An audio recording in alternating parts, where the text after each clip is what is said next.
Hello everyone, welcome to my channel. My name is Skóra, also known as Islands in Front, and today I will be analyzing my replays, but the first time ever, IRL paper replays. This weekend I played the Common Series tournament Saturday and Sunday, and well, happily I can say, I finished second in the solos event, going 7-1 and 2, and then I won the team event with my friends Sodek and Franek on Sunday. So I finished, I think, like 12-1 converted over the weekend. And I used this deck list, which you may have seen some time ago. After ban deck list, it has 3 Harriest tricks, it has mutagenic growth, and you can listen about this specific deck list in one of my previous videos that I am linking in the description, probably now also on the screen. So you can hear about the logic there.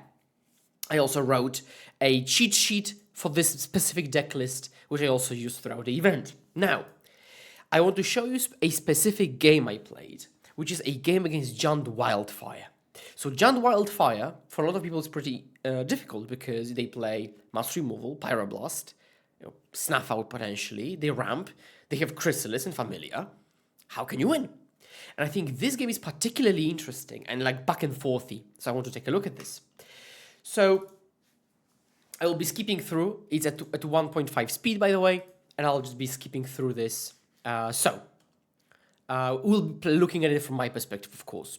So opponent goes turn 1 Tapland, which I'm happy about. I'm on the draw, so that's not ideal. But I'll go with Fairy Seer with some decision. We'll not have perfect info. We'll have the info as if we were casters, basically. But turn 1 creature. That's all good. We'll see what do we see on the other side. I don't expect a Familiar because that would necessitate Vault of Whispers. So it's probably going to be like a Wildfire turn or maybe like another Tapland pass. But overall, we are definitely falling behind here. So they do go for Wildfire and they find a Swamp, which indicates to me like, okay, they're missing black, but there could be a Snuff Out action. But there wasn't. And people tend to snuff out the creature immediately, rather than wait for the ninja, and I think that's the correct way to approach this. Some people wait for the ninja to get a bit of... That's a bit greedy, and they want to get higher upside, but it walks into, another ninja, and he dispels spell pieces, Force Spikes, and any of these cards, while if you snuff out the creature, you're just safe, and you just set the fake player behind. I deploy another land, and we can see in my hand here, if we just squint, we see Island, Annul. I think that's another Seer, Spell Stutter, Ninja, and Off One Mind, I think. So basically my 2 pieces of interaction are Spell Stutter and Annul, and I have more creatures and more ninjas.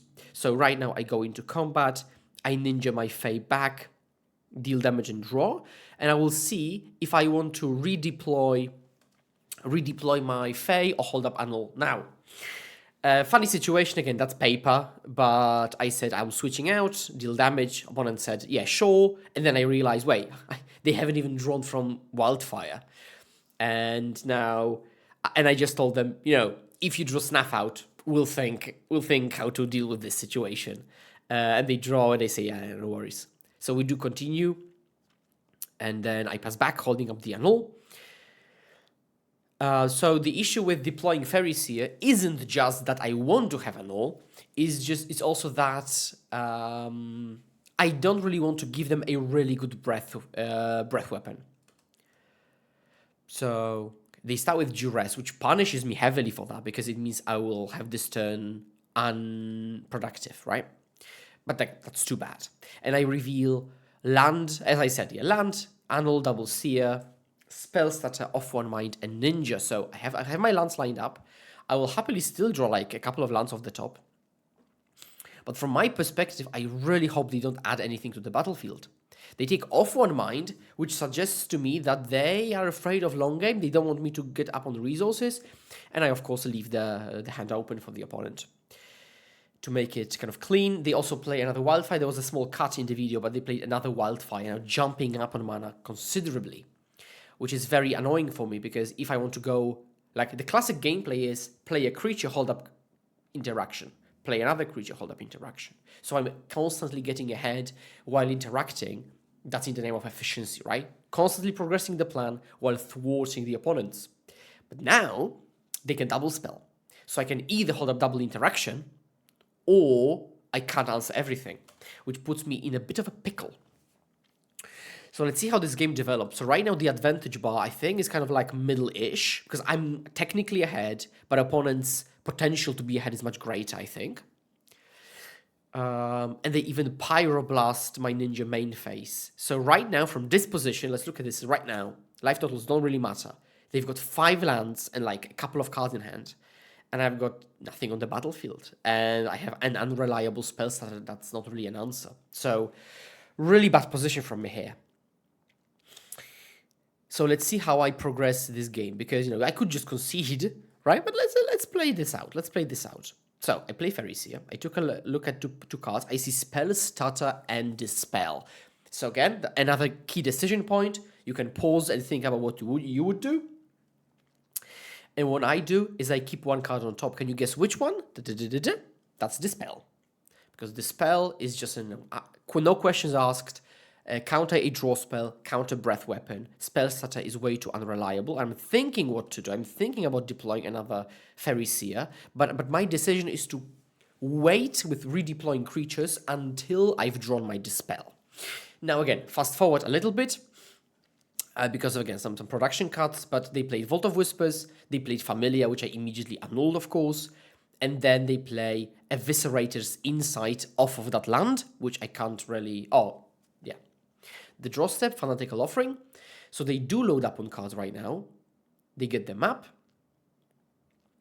And then they immediately play Eviscerator's Insight off of that map. So they are right now at 5 cards in hand, 5 lands in play. So they've got more lands and more cards. So that's going to be really difficult. I draw the Dispel that I know about, and we all know about. I go to attacks, and then I play my Ninja.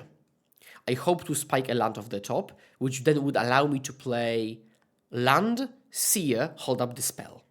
Thankfully, I do, and I think like, okay, that's my way to get back into the game. I scry, I see double land. I'm thinking about this, whether I want the 5th one, not the 6th one. I go double bottom and I pass, and I'm feeling pretty good.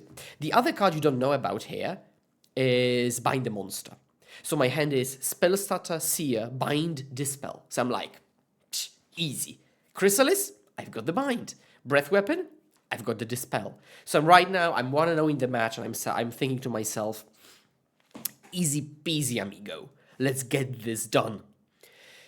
So opponent's thinking a bit about what to play, and we can see a couple of cards in their hand. And they start off with Duress, which is really unfortunate for me. So I show the hand. They see the Bind, they see the Dispel, they take the Dispel, then they slam Chrysalis, I'm like, sure, and then play Breath Weapon. Call the ambulance. Call the ambulance, chat. I just got, Duress into Chrysalis into Breath Weapon, and I'm left with Fariseer, Spell Start, and Bind the Monster. So I'm like, sure, that was an insane turn, right? But you're not winning games if you just start thinking about, how lucky they were, or, and stuff like that. So just focus on the game in the moment. So I am. So right now, I'm just deploying my Fariseer first, so looking at the information, double bottom. I'm binding this, take 4 damage, and then pass back with Spell Starter and something else. So in such a position, when you're clearly behind, you have to make decisions that allow you to get back into the game. Right? So I don't have the luxury of playing around stuff that much. So I will try to maximize, play the most rewarding plays, kind of discounting the risk, because I'm not in the position to be able to mitigate the risk. So, opponent goes 2 mana, Ico Wellspring, and we'll see what I do, but I'll probably let this happen. Oh, no, okay. So I thought I would let this happen because I can see Eviscerator's Insight, but my logic was probably that they would need an untapped land to be able to play it, so I'm just like, okay, let's just Spell Stutter a thing that I can Spell Stutter. And then they go Wildfire, which is like, sure, and that's like the 3rd Wildfire this game. Let's skip. They play a land. Let's skip. They draw, and then they play Hydra, which is a 1-2 reach, so I don't even have attacks right now. So I'm like, oh. That's too bad. But I do have Bind the Monster, so I'm binding immediately and going into attacks. And I even get the ninja in. And now, as you can see, I'm bouncing the Fairy Seer. Why? Because if I bounce the Spell Stutter, I'm wasting this 1 mana now, waiting the turn cycle, in which they'll probably play like Eviscerator's Insight, for instance, and then I have to hold up 2 mana. While now, I can redeploy my Seer, set up the top, and kind of play clean from this position, and it makes all the off-one minds awesome. Now, it plays into Breath Weapon. Yeah, of course it does. But as I said, at this point, I don't have the luxury of playing around stuff that much. You could argue that maybe keeping this board is enough, but like it still falls to a lot of stuff. Like a removal spell on Ninja already makes me like not do anything. So I really need to get it going, you know? Set up the off-one mind, set up another Ninja. So I do, and I see Dispel Island, and I keep the Dispel with the logic of... So now looking at this, and maybe I wouldn't agree with myself that much, but I think the logic is I need to be a bit lucky this turn, so they don't play anything kind of completely game warping. And then from that position, I want to have access to this spell for a breath weapon, let's say 2 turns down the line. I'm not sure I would have done this the same now, but maybe the question is what I have in hand, because that may be changing stuff. But now I don't remember. Now they play Lembas, which I'm fine with. Then they play 2 mana, I think a sacrifice effect, which is also perfectly fine with me. Fanatical Offering off of a minded creature. They're loading up on cards. And then they pass, and they also Unholy Heated my Ninja. So, like, it's really not getting better for me. I draw the Dispel, I go to attacks, and I do have the Ninja. Okay, so the reason I left Dispel on top, now it makes perfect sense, right? Because I had the Ninja, so now I have Dispel plus Spell Stutter. So that perfectly lines up against a couple of things. I draw, and I pass back. So they shuffle this in, that's okay. The game is more about cards than life total. Like, I don't have the throughput to actually get them dead. So they go to their turn. They pay 5 to Insight, which I immediately Spell Stutter to get the most value, because I know I can protect it with the spell. So they play Blast, and I'm like, easy peasy, Dispel. And then they have another one. Come on. Like, I'm feeling I'm getting kicked in the groin every single turn. He's like, no, not like this. And then they load up again. And they pass. I'm like, okay, sure, that didn't work again. Attack for 3, but I do have another Ninja, so I'm just getting full value. And now this turn, I'm like, okay, maybe we can actually do this. Maybe we can actually do this. So the question is, do I add a creature on the board, right? Because this is nice enough that maybe I don't. Opponent's at 9 life from this position. And I'm thinking, I'm counting. I show the Pharisee again that they picked it up. And the question you have to ask yourself is, how about a clock? They're at 9. So if the next turn I attack for 4, then the following turn I'll attack for 4 again. That's not lethal. So I will have to add a creature now or a turn later. I don't have Mutagenics anymore. And I do go for Pharisee.